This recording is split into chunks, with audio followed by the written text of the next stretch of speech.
Assalamu alaikum wa rahmatullahi ta'ala wa barakatuh. Wa sallallahu wa barik ala sayyidina Muhammad wa ala alihi. Je m'appelle Rachid Serhani. J'ai travaillé pendant plus de 20 ans dans une multinationale britannique d'industrie pharmaceutique. J'ai occupé le poste de directeur de marketing.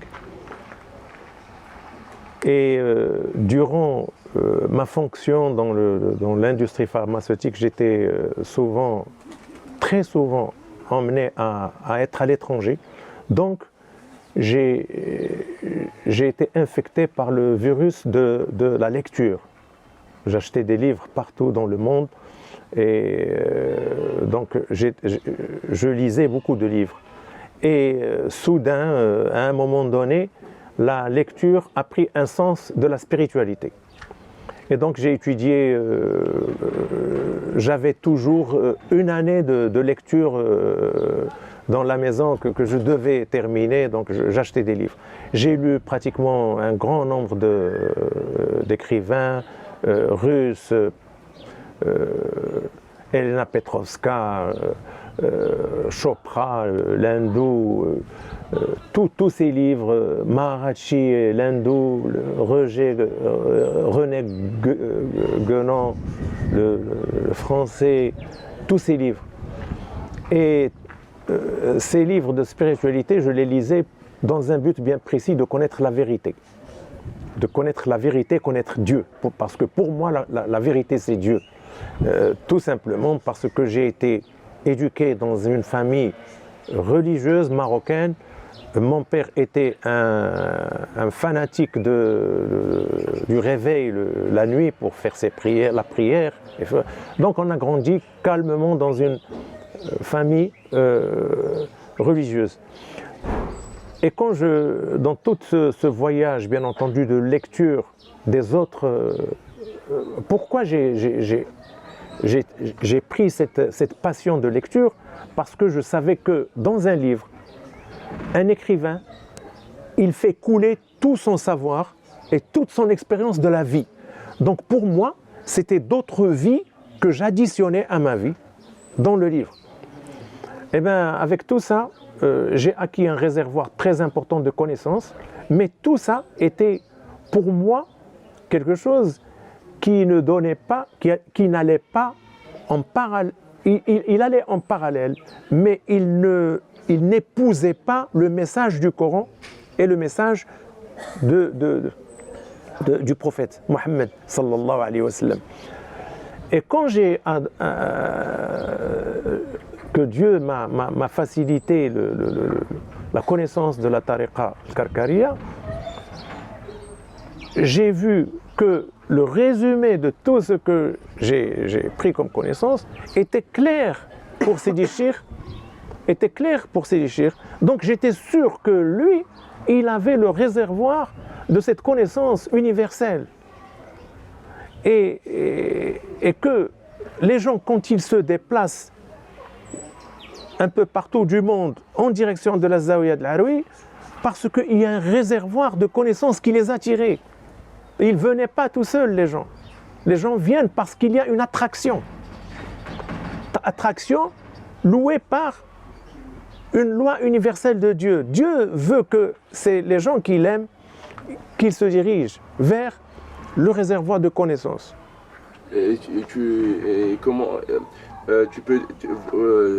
Tu veux dire, Sidi, en fait que ici c'est l'école mohammedienne? Oui.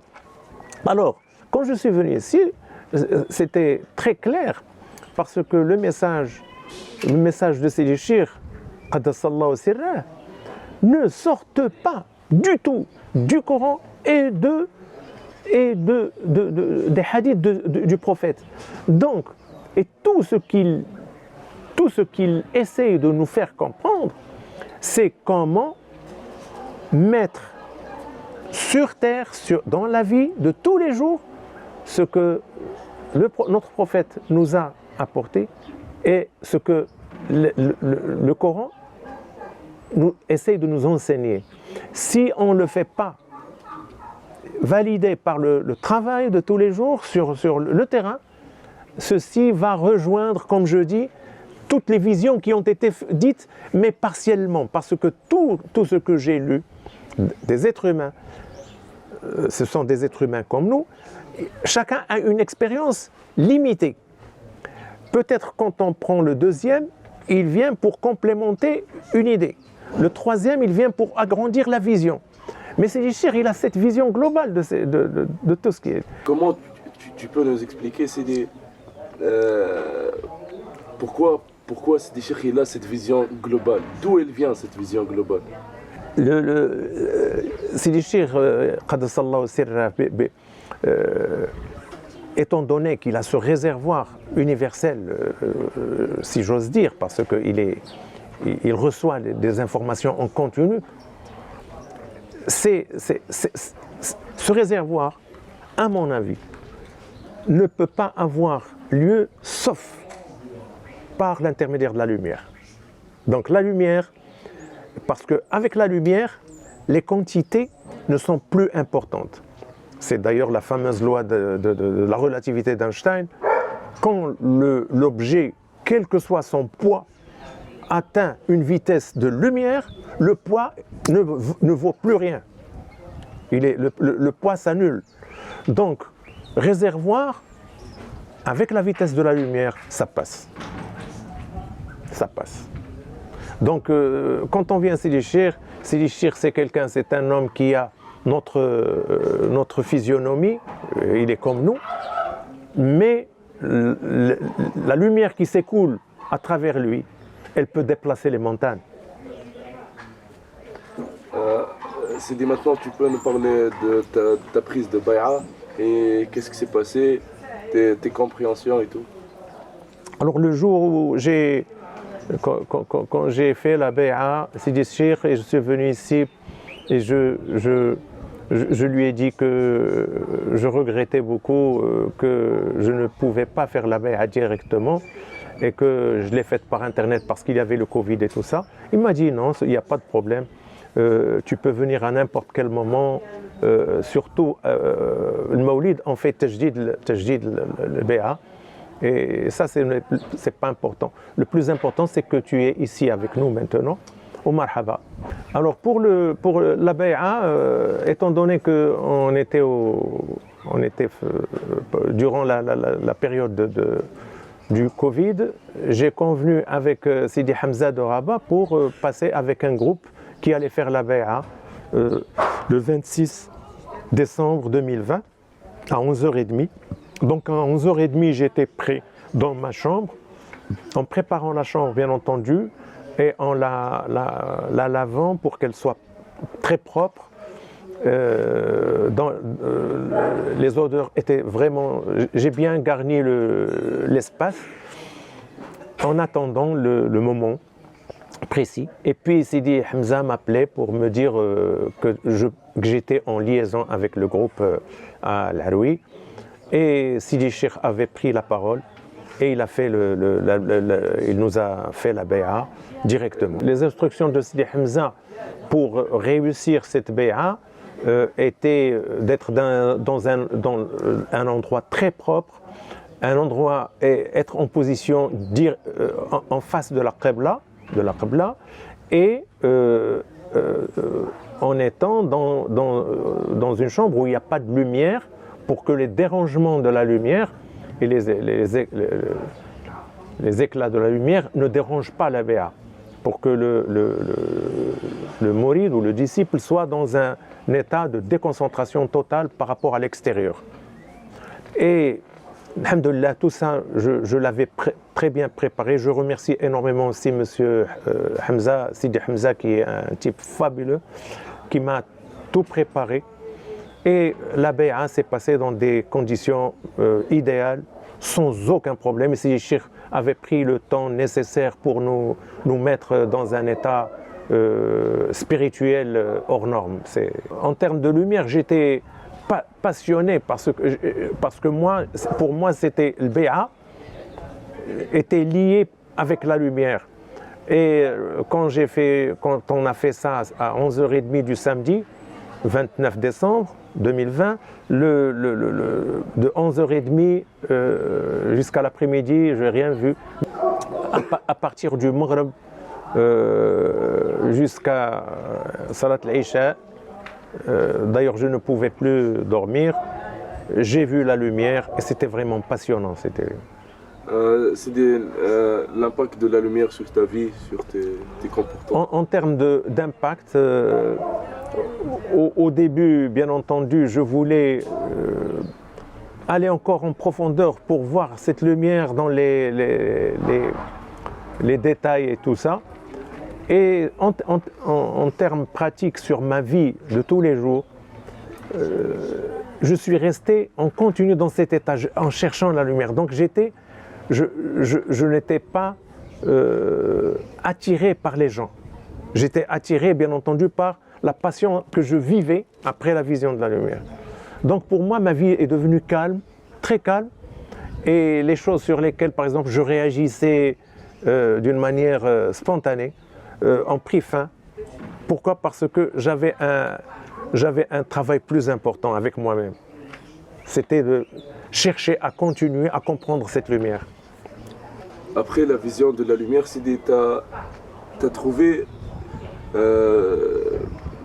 ce que tu cherches depuis longtemps.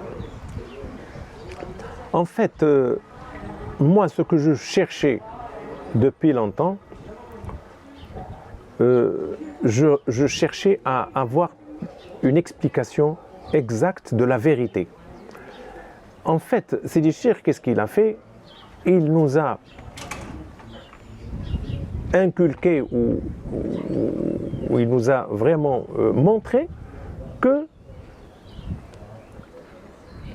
lui, il prend ça comme principe, c'est que Dieu, dans tout le Coran, il définit son état à lui comme étant de la lumière.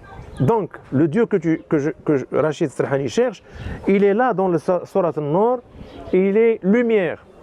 Donc maintenant, le sujet, on n'a plus à chercher ailleurs, il est là. Et c'est cher, il te montre la lumière, tu la vois.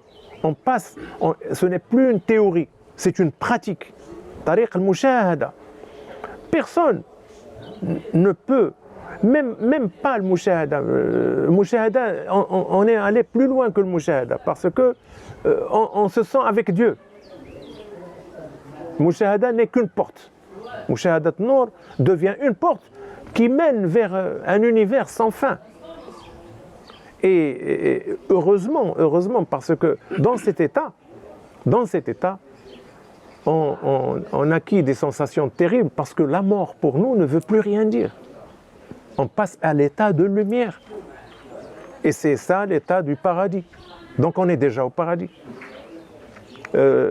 Sincèrement, on remercie infiniment Dieu de nous avoir orientés vers Sidi Cheikh, parce que sans cette orientation, moi personnellement, j'aurais à continuer. Et moi, je sais que je suis en avance par rapport à un très grand nombre de personnes. Moi, je lisais, je savais qu'est-ce que les gens, les sages disaient et tout ça. Mais quelqu'un qui n'a ni Sidi Cheikh, qui ne sait pas qu'est-ce qui s'est passé dans le monde, il va rester il va rester prisonnier et errant. Il va rester dans l'errance, dalal. Sidi Cheikh, il nous guide vers la lumière, vers Dieu. Je remercie Dieu infiniment.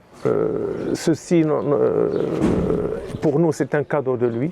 Et le plus grand cadeau qu'il nous a fait, c'est de nous envoyer Sidi Cheikh. Parce que Sidi Cheikh, pour moi, aujourd'hui, est une torche qui me montre par où passer. Et cette torche, elle est disponible pour tout le monde. Que ce soit marocain, qu'il soit français, qu'il soit étranger, américain. Il vient à l'Aroui et il apprendra comment marcher. Il nous a appris, Sidi Cheikh Qaddasallahu Sirra, il nous apprend comment marcher. Parce que c'est pas facile de marcher. Je souhaite à tout le monde une très très bonne orientation dans la vie pour que sa vie soit un tremplin vers sa réussite dans l'au-delà. devant Dieu. Et celui qui veut assurer sa place avec les nobles et avec les Sidna Mohammed sallallahu alayhi wa sallam et Sidi Cheikh, qu'il vient à l'Haroui. Et je remercie tout le monde. Jazakallah khayr.